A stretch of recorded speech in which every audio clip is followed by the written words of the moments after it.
soy Mercedes, como decían recién Agustín, soy parte de Jóvenes por el Clima, que es una organización que surge a principios de 2019 a partir de las movilizaciones masivas que se estaban gestando en distintas partes del mundo a raíz de la problemática del cambio climático, pero que además de tener el desafío de instalar en la agenda pública la problemática socioambiental y específicamente la problemática de la crisis climática, nos enfrentamos al desafío de desandar un preconcepto y narrativas que estaban muy instaladas en el imaginario colectivo, que entendían una elemental y que en un montón de sentidos lo siguen entendiendo como una cuestión de segundo orden, como una cuestión despolitizada, que piensa el ambiente como algo prístino y lo desvincula de otras problemáticas sociales, políticas, económicas. Y en ese sentido, entendemos que esto no solamente no es así, sino que todo lo contrario. La desigualdad es tanto el origen como la consecuencia de la gran mayoría de las problemáticas socioambientales. Cuando hablamos, por ejemplo, de áreas inundables, los que son desplazados a estas zonas con una menor calidad de vida,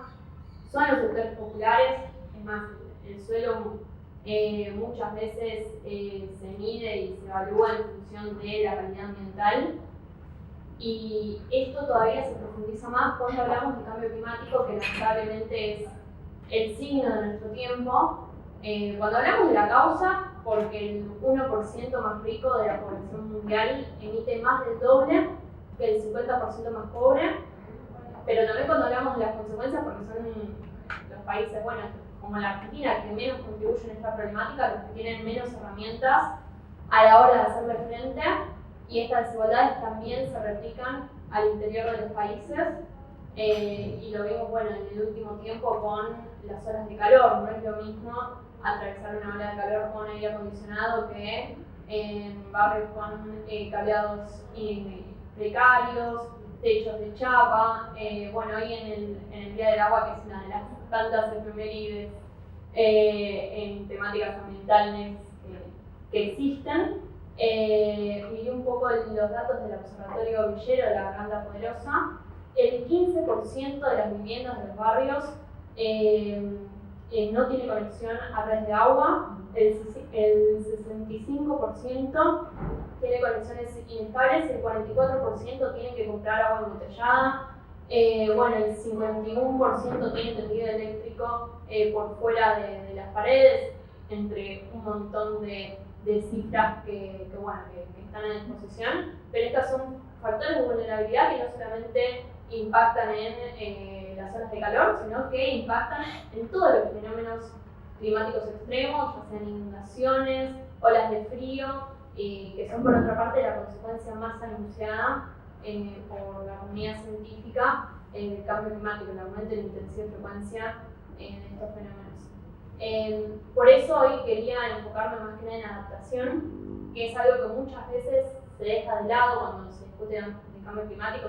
Por lo general se habla de mitigación, es decir, cómo reducir las emisiones de gases de efecto invernadero que provocan esta problemática, que por supuesto es un eje fundamental, pero también es importante discutir cómo nos adaptamos a las consecuencias que están anunciadas a futuro y que ya son inevitables y que por otro lado ya estamos atravesando, aplicado a hábitat específicamente implica, por ejemplo, la construcción de viviendas con criterios bioclimáticos, pero que también tiene que ver con pensar sociedades más resilientes, que implica necesariamente pensar sociedades más justas. Y algo muy específico que también quería traer a colación, porque estuvo muy en agenda en los últimos años, sobre todo a raíz de la problemática de Costa Salguero, es la problemática de los espacios verdes, que también muchas veces se lo pensó como un lujo estético, lo cual no implica que no tenga que estar a disposición de las clases populares, como decía antes el compañero, pero está muy lejos de ser un lujo estético. Esto se puso también de relieve en la pandemia.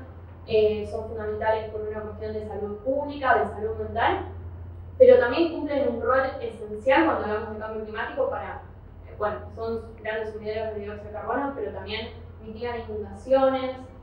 olas de calor. La ola de calor que atravesamos en el último tiempo no hubiese sido tan cruda si la ciudad de Buenos Aires tuviese los espacios verdes que corresponden, y que por otra parte tiene como contracara la especulación inmobiliaria y el problema habitacional que tenemos en la ciudad de Buenos Aires. Y acá traje otros datos. Bueno, como decía, esto se puso de relieve por la resignificación de Costa Salguero para habilitar la construcción de torres de lujo que, como muchos de ustedes sabrán, según la constitución de la propia ciudad de Buenos Aires, debería ser un espacio público a disposición de todos y todas. Pero esto es además un modelo de ciudad. En los últimos años se vendieron 473 hectáreas de tierra pública, que es el equivalente a 236 plazas de Mayo, y esto obviamente convive con la emergencia habitacional que existe en la ciudad de Buenos Aires y con más de 300.000 viviendas vacías. Por eso, bueno, me parece que es un ejemplo paradigmático que pone de relieve el problema de pensar lo ambiental como una cuestión escindida de otras que nos están atravesando. Por eso agradezco nuevamente la invitación y que se empiece a transversalizar la temática ambiental en este tipo de instancias. Y también no quería dejar de nombrar algo reciente que pasó en la ciudad de Buenos Aires, que es una licitación pública que equipara a personas en situación de calle, a cartoneros, a basura, y lo identifica como un problema estético. Y creo que también es un síntoma de esta manera de pensar lo ambiental como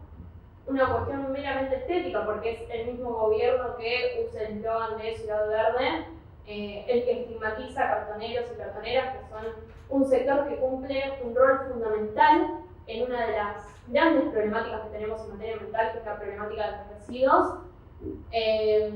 Así que bueno, me parece que, y cierro con esto, que también es importante pensar como parte de la solución al cambio climático la disminución de las desigualdades existentes, porque, bueno, en definitiva esto también lo dicen los informes sobre el cambio climático elaborados por el Panel Intergubernamental sobre el Cambio Climático, que es la máxima autoridad en la materia. Una de las a la hora de adaptarnos es construir una sociedad más justa. Gracias.